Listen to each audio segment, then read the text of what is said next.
Hello everybody, welcome to divinely guided 7777। कैसे हैं आप सब लोग। मैं आ गई हूँ एक और फ्रेश रीडिंग के साथ, और आज की रीडिंग में मैं ये चेक करूँगी कि who is keeping an eye on you. कौन है जो आप पर नज़र रख रहा है और डेफिनेटली क्यों। तो रिगार्डलेस आप दोनों के दरमियान जो भी सिचुएशन है, रिगार्डलेस आपकी लाइफ में क्या सिचुएशन है, ये रीडिंग सबके लिए ओपन है। जो नज़र रख रहा है उसकी क्या सिचुएशन है, शायद आपको थोड़ा थोड़ा सा सेंस भी हो, लेकिन कार्ड्स में जो है वो और क्लियर पता चल जाएगा। टाइमलेस होगी, जनरल होगी, कलेक्टिव होगी। जब कभी भी आपकी नज़र से गुजरेगी आपका उस वक्त का मैसेज होगा। मैसेज आपने वही लेना है जो लगे आपको अपनी सिचुएशन से मैच करता हुआ। टैरो में ये मैसेजेस आए हैं, सब आपने अपने ऊपर इम्पोज नहीं करने और इनकी बेसिस पर कोई फाइनल डिसीजन नहीं बनाना। आप अपनी प्राइवेट रीडिंग करवाएं। डिस्क्रिप्शन बॉक्स में मेरा नंबर मौजूद है, साथ ही में सेकंड चैनल का लिंक मौजूद है। दोनों ही चैनल्स पर रीडिंग लेने के लिए मेरा कॉन्टैक्ट नंबर एक ही है।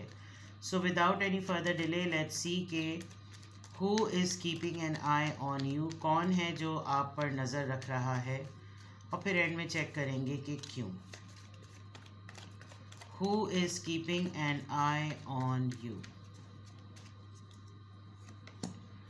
द हेरोफेंट, टॉरस, दो कार्ड्स आ रहे हैं। The Hangman and Eight of Swords. All right. Queen of Swords, Libra, Gemini, Aquarius. This lady or this feminine energy is envious. Nine of Pentacles, Taurus, Virgo, Capricorn. कौन आप पर नज़र रखता है? कोई आपके ऊपर इस तरह से नज़र रखा हुआ है कि वो ये चेक करना चाह रहा है कि चले ये तो रीज़न हो जाएगी, ये मैं आपको एंड में बताऊंगी, लेकिन मैसेज पॉपअप हो रहा है तो मुझे लगता है डिलिबरेटली बता दूं। आप ना रिलीजियस और प्रैक्टिकल, इन दो चीज़ों का बहुत स्ट्रॉन्ग ब्लेंड है। कोई आजकल आपको आपकी शॉपिंग के पॉइंट ऑफ व्यू से बहुत ज़्यादा असेस कर रहा है। आपका लेवल ऑफ परचेजिंग क्या है, आपका किस ब्रांड और किस स्टैंडर्ड की शॉपिंग है आपकी, आप कितना स्मार्टली किसी चीज़ों को ख़रीद रहे हैं, ट्रेंडी लग रहे हैं, कुछ इस तरह का। हु द पर्सन इज़ जो आपको स्टॉक कर रहा है, ये पर्सन, इसके दो शेड्स नज़र आ रहे हैं।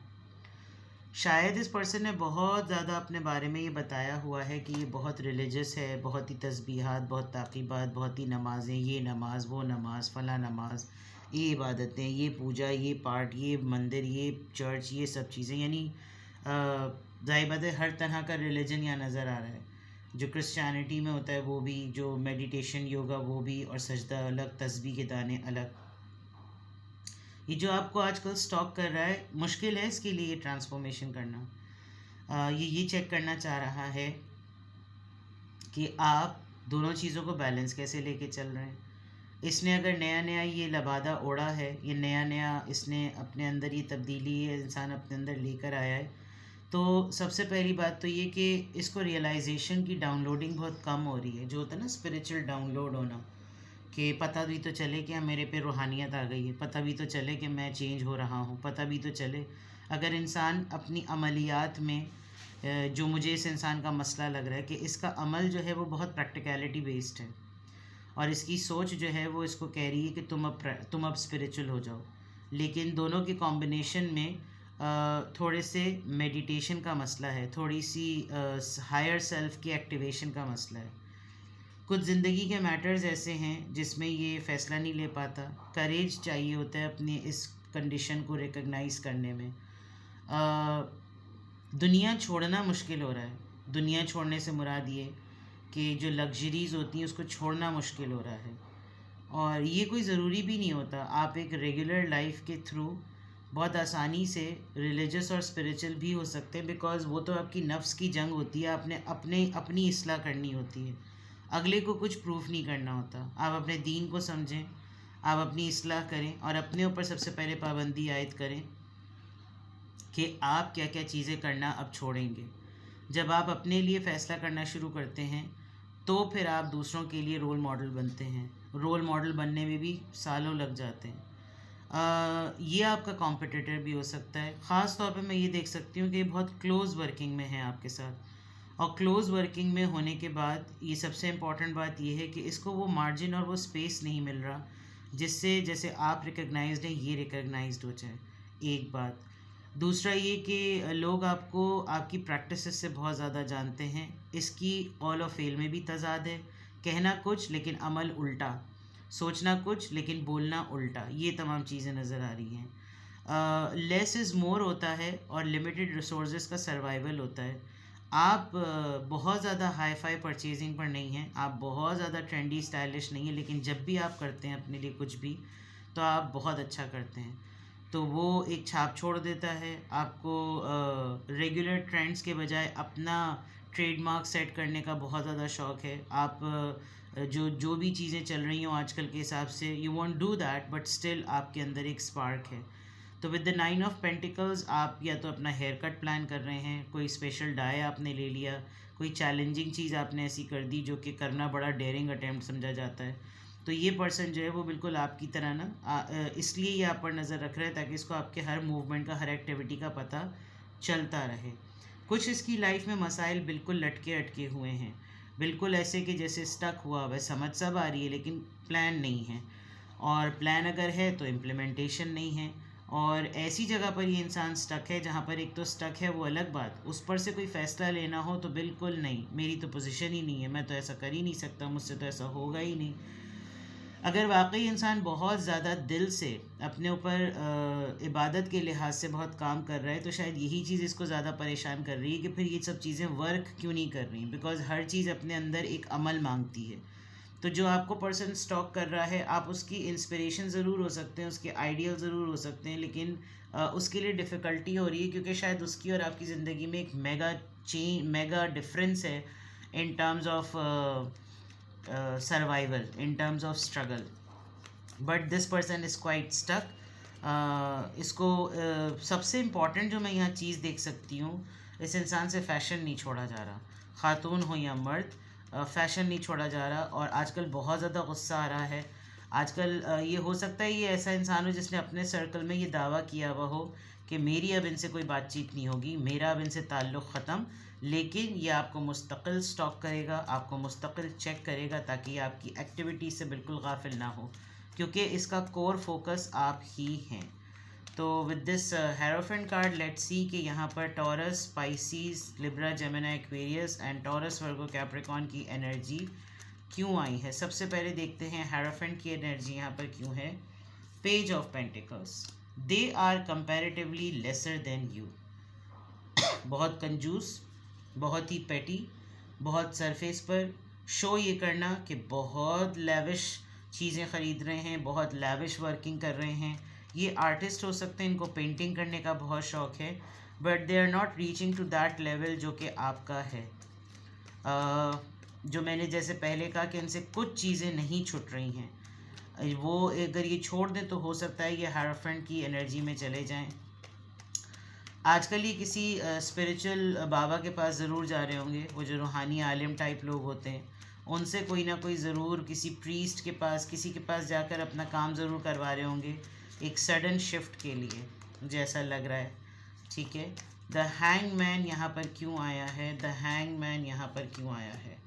8 ऑफ कप्स, इन्होंने आपसे अपने रवाबित ख़त्म किए हैं और अपनी ज़िंदगी में मूव ऑन कर गए, बहुत सिग्निफिकेंट एसेट अपना आपके पास छोड़कर, अपने वर्क को प्रायोरिटी दी है, अपनी जॉब को प्रायोरिटी दी है, अपने काम को प्रायोरिटी दी है। अगर आप दोनों स्पाउस रह चुके हैं एक दूसरे के, तो फिर हो सकता है आपने बच्चे की ही जिम्मेदारी इनको दे दी हो, या फिर ये आपसे वो स्नैच करके आपको अगर अपने करियर में फ्लरिश करने के लिए इन्होंने इजाज़त दे दी थी, तो अभी आपको चेक कर रहे हैं कि क्या ये अगर सेटल्ड है, ये क्या वाकई अपनी ज़िंदगी जी रही है या जी रहा है, इसने अपने करियर को, अपनी इस्टेब्लिशमेंट को प्रायोरिटी दी है, तो मुझे इसको चेक करना चाहिए कि क्या इसने अपना वो गोल अचीव कर लिया, तो मैं फिर इसको एहसास दिलाऊं कि तुम्हारी ये ज़िम्मेदारी भी बनती है। लेकिन ये कह नहीं सकते, शायद इस वजह से यहाँ पर ये स्टक हैं और इसी वजह से इनको ये रियलाइजेशन हैंग कर रही है।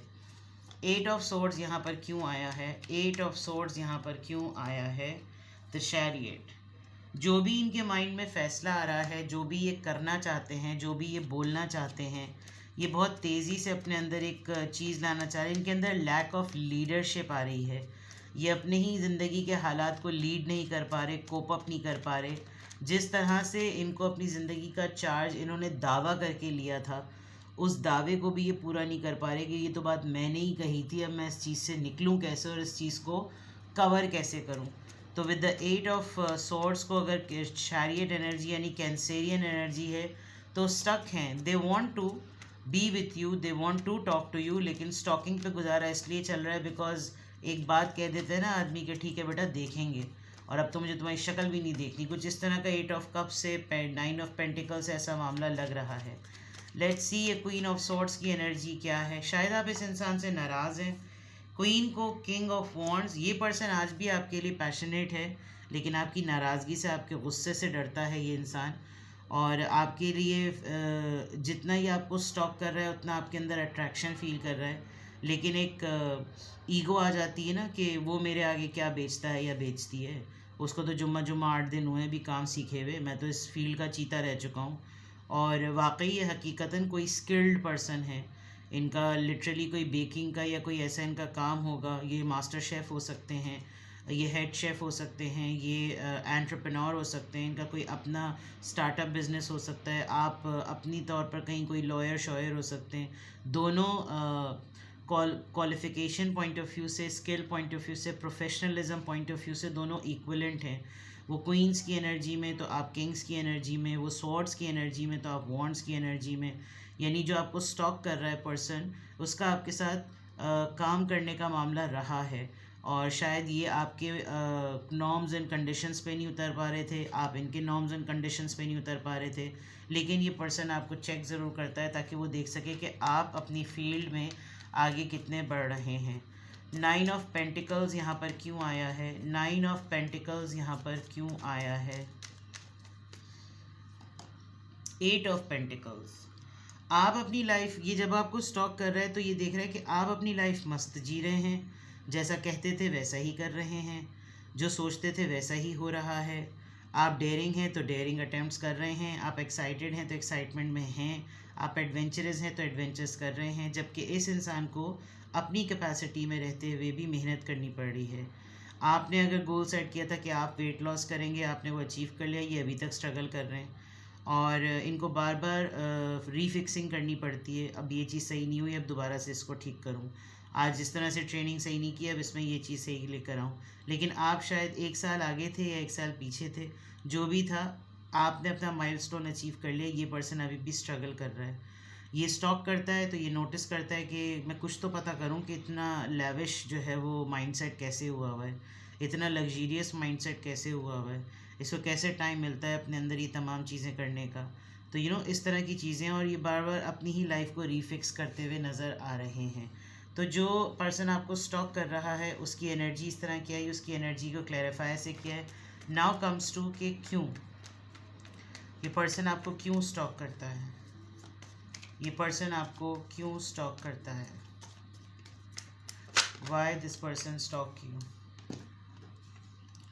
5 of pentacles, taurus, Virgo, Capricorn. Okay, इस इंसान ने आपको चैलेंज करके छोड़ा था कि तुम मेरे बगैर तुम्हारा कोई खर्चा पानी नहीं चल सकेगा, और आप दोनों के दरमियान पैसों का लेन देन हुआ है, और पैसों के लेन देन पर आप दोनों के दरमियान खटपट हुई है। और जिस पोजीशन में इस इंसान ने आपको छोड़ा है उस पोजीशन में मुश्किल होता है अपने आप को इस्टेब्लिश करना, लेकिन आपने ये काम किया है। आपकी फैमिली काफ़ी सपोर्टिव रही है इस मामले में। दूसरा, आपने शायद जो स्किल्ड वाली बात थी, शायद इसीलिए इसके कलर ग्रीन है। डेयरिंग अटेम्प्ट, मैंने कहा था ब्यूटिशियन हो सकते हैं, और काफ़ी चैलेंजिंग आपकी ब्यूटी टिप्स हो सकती हैं कि जैसे आप अपने काम में काफ़ी माहिर हैं। आप ब्यूटी पार्लर को या सैलून को एज एन एडमिनिस्ट्रेटिव लेवल पे रन करते हैं, आप काफ़ी खरे हैं अपने काम के अंदर, या फिर आप ये ब्यूटिशियन का कोर्स, सेल्फ ग्रूमिंग का कोर्स आजकल सीख रहे हैं। दूसरे एंड पर अगर मैं देखूं कि ये पर्सन आपको क्यों स्टॉक करता है, देखिए कपल है यहाँ पर, और यहाँ पर जो है वो जो स्टक लाइफ थी उसमें एक कपल ही टूट रहा था। तो हो सकता है कि जो पर्सन आपको स्टॉक करता है वो आपके हस्बैंड या आपकी वाइफ में से कोई एक हो सकता है, और बहुत ही स्टॉक करने की वजह ये भी है कि ये चेक करना कि हम कितने आइडियलिस्टिक मैनर में एक हुए थे, क्योंकि किंग और क्वीन से भी जोड़ा बनता है। और हमको लोग देखकर रश्क करते थे कि हम तो ड्रीम कम ट्रू कपल हैं, और अब हम एक साथ नहीं हैं, तो फिर मैं स्टॉक करके ये तो चेक करूं कि इसकी लाइफ में चेंजेस क्या आ रही हैं, इसने मुझसे अपनी अलहदगी इख्तियार करके ये कहाँ तक पहुँचा या ये कहाँ तक पहुँची। और स्टॉक इसलिए भी करता है, इसको आपके रिलेशनशिप के स्टेटस का बहुत फ़िक्र है, इसको बहुत क्यूरियोसिटी है ये जानने की कि आप अपने रिलेशनशिप में कहाँ तक पहुँच चुके हैं, क्या आप सेटल हो रहे हैं, क्या आप शादी कर रहे हैं, क्या आप आगे बढ़ रहे हैं। ये इसलिए भी पर्सन आपको स्टॉक करता है। ठीक है, आपने अपना इंडिपेंडेंटली ब्यूटी पार्लर या कोई ब्यूटिशियन का सेटअप कर लिया है, कोई ऐसी बात। ठीक है, लास्ट कार्ड कि ये पर्सन आपको क्यों स्टॉक करता है, द टावर। यस, क्योंकि आप दोनों के देखें कपल है और कपल ही अपना घर जलते हुए देख रहा है। आई कैन सी कि ये पार्टनरशिप इशू है, आपका पार्टनर ही आपको स्टॉक कर रहा है, ये देखते हुए कि कैसे हमारी ही बनी बनाई गृहस्थी, हमारा ही बना बनाया रिश्ता, हमारा ही एक ऐसी मोहब्बत से पुरखुलूस टर्म्स हमारे कैसे बिखर से गए। तो ये वेट कर रहा है इस बात का कि कब आप इस बात को रियलाइज़ कर लें कि ये जो कुछ भी था, ये रिलेशनशिप कच्चा या औखा नहीं था। तो खैर रियलाइजेशन है, इसीलिए शायद शुरू के 2 मेजर कार्ड्स ऐसे आए हैं कि बाज़ दफ़ा लोगों को नुकसान हो रहा होता है लेकिन नज़र नहीं आता, जब वो पक्का हो जाता है तब उनको नज़र आता है। मुझे बहुत स्ट्रॉन्ग फीलिंग आ रही है कि आपका सोलमेट, आपका एक्स, आपका स्पाउस, आपके हस्बैंड या वाइफ दोनों में से कोई एक जो पक्का आपका कंपेनियन है, वो आपको स्टॉक करता है। नाउ किसी भी पॉइंट ऑफ टाइम पे आपको लगे कि आपको मुझसे गाइडेंस चाहिए, आप फर्दर इसमें क्लैरिटी चाहते हैं, आपको जानना है कि अब मैं इस चीज़ को हैंडल कैसे करूं, अगर कोई मुझे स्टॉक कर रहा है, मुझे स्टॉक करने के बाद मुझसे कांटेक्ट करे तो फिर मैं क्या करूं, डिस्क्रिप्शन बॉक्स में मेरा नंबर दिया हुआ है, साथ में सेकंड चैनल का लिंक है। दोनों ही चैनल्स पर रीडिंग लेने के लिए कॉन्टैक्ट नंबर एक ही है। सो आप अपना बेहद ख्याल रखें, कॉन्टैक्ट कीजिए, रीडिंग लीजिए। चैनल पसंद आए तो लाइक कीजिए, शेयर कीजिए, सब्सक्राइब कीजिए। मैं दूसरे चैनल्स पर देखती हूँ लोगों के लाखों करोड़ों सब्सक्राइबर्स हैं, वो फिर भी रिक्वेस्ट करते हैं। मैं बड़ी तवक्कुल से काम लेती हूँ, अल्लाह पे यकीन रखती हूँ, लेकिन अब मुझे लगता है मुझे भी ये बात बोलने की ज़रूरत है कि प्लीज़ मेरे चैनल को सब्सक्राइब करें, लोगों से शेयर करें, मेरा काम पसंद आए तो वीडियोस को भी शेयर करें और लाइक का बटन प्रेस कर दें। Thank you so much, take best care, bye bye.